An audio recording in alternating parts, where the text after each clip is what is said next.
Hey Harmonizers, welcome to this video with Alfie the Mustang, who's going to do his very first Liberty demo. Also his first time ever doing Liberty off property. So that means taking off the halter and seeing how he's going to do. So I started with just a little bit of groundwork first, just to make sure that we were connected, that he was listening, and that everything was going well. Really didn't do a whole lot, as you can see, and then it was time for that halter to come off. And then I thought, let's kind of work with this space that we have. It's a huge arena. You can see that there's grass along the fence line and in the corners. There were definitely lots of distractions and things to take him away a little bit. But I thought, let's start really small and simple and build him up. You can see I'm using lots of positive reinforcement, lots of cookies, because I want him to know that if you stay with me, there's lots of good reasons to be here, lots of cookies. I'd rather be more like a vending machine when things are in the beginning, because it just keeps my horse happy, and I just think that's better. I'm not one of those people who does Liberty with whips to threaten my horse with pressure and I'm going to get you if you run away. I'm much more of a let me be a happy teacher for you, that you want to be here and that you get your gold stars, and then you enjoy being with me more and you stick around. It means that when we do Liberty at a beach or in a city or something like that, my horse is a lot less likely to try to run away because they see me as that happy place. So that's super important for my horses. So you can see I started with a little bit of just kind of moving them around, going over some basic buttons, and then they had these barrels set up. So I thought, well, let's have fun with just kind of, using them as little targets to go around and do a couple of different things with. And we're at the Pennsylvania Mustang show, and he came just to be with me and get the experience, because we were originally training for the South Carolina Mustang competition, which I think he would have done super amazing, because as you can see, this is his first time doing Liberty off-site, and he's doing a fantastic job. He's in a totally new place. You can see the arena has grass and it's huge, and he's actually sticking with me the whole time, doing a really great job. So I think he would have done awesome, and I'll show you some more of his movements and things like that too.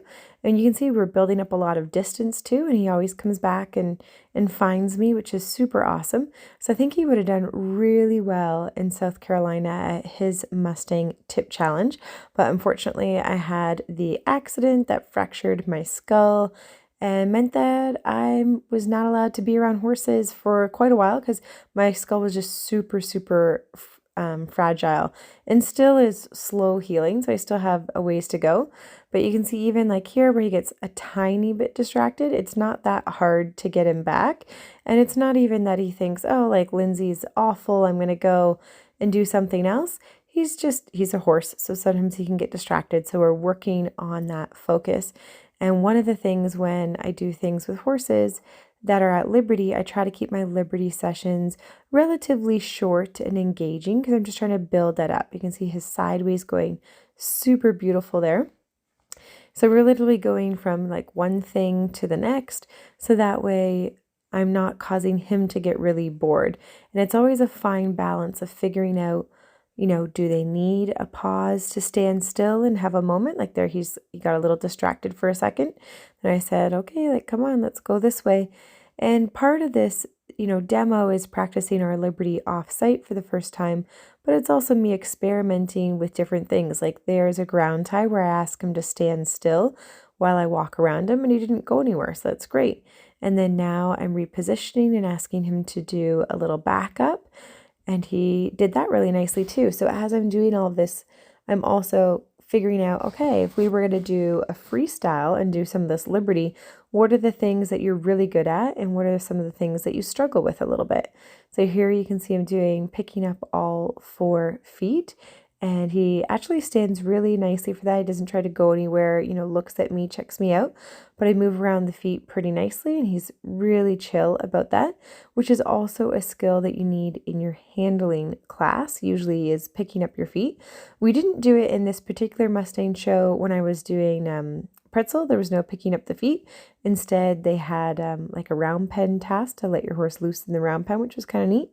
But I'm always training for the different aspects of the competition, but it's just general handling as well, because If your horse isn't letting you fully touch their body and pick up their feet, then that could be a little bit of distrust. It could be a little bit of worry, which is something that is really good to address and get going a lot better. So there you can see you got a little distracted again. So I'm just like, all right, let's move your hips a little bit. Let's get you turned around, make sure that you're listening and following my lead. You can see he's doing a really nice job there, starting to get his hips going nice and smoothly. So there's all the different body parts of the horse that is great to communicate what you want them to do. Here we're doing move the shoulders, and he's, a little sticky sometimes, but there it gives me some really nice steps getting the front legs crossing. So that was much better there. So it's great to make sure we have all of this communication working with the horse, that they understand, okay, move my little hips over.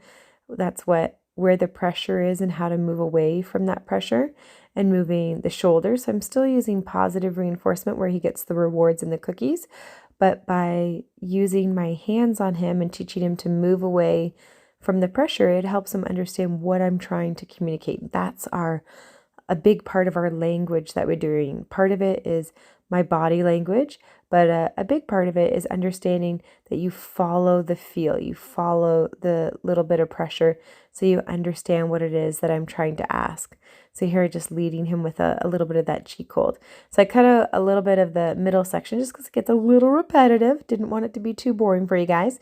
And here I took him over to this little pedestal here, which he goes over so nicely. So I offer him his little cookie for doing his little pedestal, and do a little change of direction there to guide him around and up over the pedestal again. Or it's kind of like, it's like either a giant pedestal or a bridge, a small bridge, whichever one you want to call it. So he did that really nicely, doing it with a little ground tie there, getting him to stand with his butt on it as I walked around him.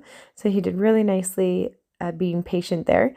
And I can see as I'm practicing this, sometimes as he stands still, he gets a little distracted and looks at something, and he needs a little bit more guidance from me to keep going or keep moving. So that's just something to work on for me, kind of lets me know what he needs practice with. You can see even people loose there sitting in the arena. Loose people, it's kind of a funny way to say it, but people sitting in the arena. So lots of things that could take his attention and get him to go somewhere else. And of course, people walking around the ring, people watching, and food trucks, like all sorts of things. So there's lots of reasons why he could venture off, and he's doing a really good job of staying with me. There was our little bit of trot, and he's a 4-year-old gelding. So he's still pretty young, being 4, and he's only been in training for a couple months, or I guess you could say a few months, because I got him in June, and this is now September for this particular competition that he's working on. And you can see we're starting to get our trot happening, so we're able to pick up that energy, and he stays really focused. He's like, all right, I'm catching up, I'm coming over. Does a nice little halt transition there with me. A little bit of a step out with the hind end, but overall that was pretty nice. And then to bring his hind end to me, you can see I'm asking him to come towards me, which he started with his shoulder, which is okay. And then I just wait for him to give me that little booty pretty nicely. He gets nice and straightened up there. So we're taking all of the things that I want him to understand and breaking it into small little chunks for him. So first rewarded him for doing the stop, and then try to show him, let's keep your hips towards me as well. So as we're coming out again, you can see I'm given that little bit of distance because I want to make sure that we're building up to having a really nice freestyle and building up our liberty, that I don't need to be super close to him all the time. When I am close, you can see like I guide him, like I redirected his nose for where to go. And he's like, maybe I'll wander a little bit. So I just get his attention back. I'm like, hey, like me over here. He's like, oh, right, that's right, we're doing something. And I get his trot back and everything's going well. So part of me is also making a little mental note of, okay, so that happened, after 10 minutes or so of doing some things with me. So we're at like a 10-minute threshold. So once that happens, then I think, okay, well, I want to try to finish on a really good note. So I'll try a couple more little things before we finish up. So as we're working horses, no matter what it is that we're doing, here I'm doing liberty, and I want to be even more particular, more careful about how long the session is. But no matter what I'm doing with horses, I always try to keep little mental notes of, okay, like their focus drifts at X amount of minutes, which for him is about 10 minutes of liberty. So I'm going to keep that in mind for keeping his sessions really good, that I don't want to go too long, because if I came out and I was like, okay, it has to be a 15-minute liberty session, then you can see, he starts to get distracted, and that can be not so good. So I want to make sure that he's with me. I'm very rewarding. It's a really good, fun time. And I'd love to end my liberty session with him thinking, oh, like we could have done more. That was fun. That was a great time. It's just like when you're at school and recess was really fun, because recess is short. And so you wish you had more time out with your friends to play. But if recess was 3 hours every day at school, you would get pretty sick of it, because there wouldn't be enough guidance or structure, and it could be pretty boring. So keeping it short and leaving it at a place where my horse wants to come back to it is even better, an even better place to be. So here I kind of brought him back over to near where his halter and rope are, and just thinking, okay, we're going to end on a good note before I do that. So you can see here, I just kind of moved him over a little bit, and then I'm just asking him to be nice and soft as I put his halter back on him. I want to make sure that we do that very politely, nice and standing still. And then I get my lead rope and I use it as another opportunity to do a little ground tie there as I walk behind him and clip that back up. And I'll just keep that little mental note of, okay, so about 10 minutes-ish, we can do a great liberty session, and then we'll keep working on progressing a lot of those other little behaviors. So I hope you guys enjoyed seeing Alfie's first offsite liberty. Pretty exciting stuff. Remember to subscribe and check out harmonyhorsemanship.com for even more learning.